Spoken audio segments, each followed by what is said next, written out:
বৈষম্যহীন সমাজ তৈরির লক্ষ্যে কাজ করছে সরকার বলে জানিয়েছে উপদেষ্টা হাসান আরিফ। সোমবার বিকেলে যশোর জেলা প্রশাসকের সম্মেলন কক্ষে যশোরের সরকারি কর্মকর্তা, ছাত্রনেতা ও গণমাধ্যম কর্মীদের নিয়ে এই সভায় তিনি এসব কথা বলেন। জেলা প্রশাসক আজহারুল ইসলামের সভাপতিত্বে সভায় অন্তর্বর্তী সরকারের বিমান পরিবহন ও পর্যটন এবং ভূমি মন্ত্রণালয়ের উপদেষ্টা এএফ হাসান আরিফ এসব কথা বলেছেন। সংস্কার দোকান থেকে কেনার বিষয় না, চলমান প্রক্রিয়া।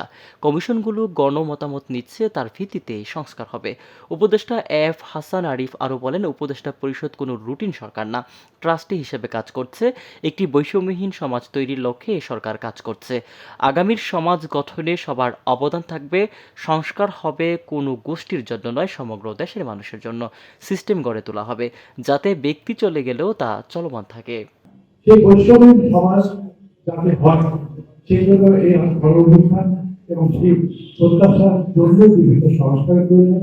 আপনারা সকলেই জানেন যে সংস্কার জন্য এক ব্যক্তি আত্মবিশ্বাসী লিখে দিলাম সংস্কার ধর্ম সকলের সাথে আলাপ করতে হবে, বেশি আলাপের চলমান বিভিন্ন রাজনৈতিক দলগুলির সঙ্গে আলাপ আলোচনা চলছে, বিভিন্ন রাজনৈতিক দলের সঙ্গে আলাপ আলোচনা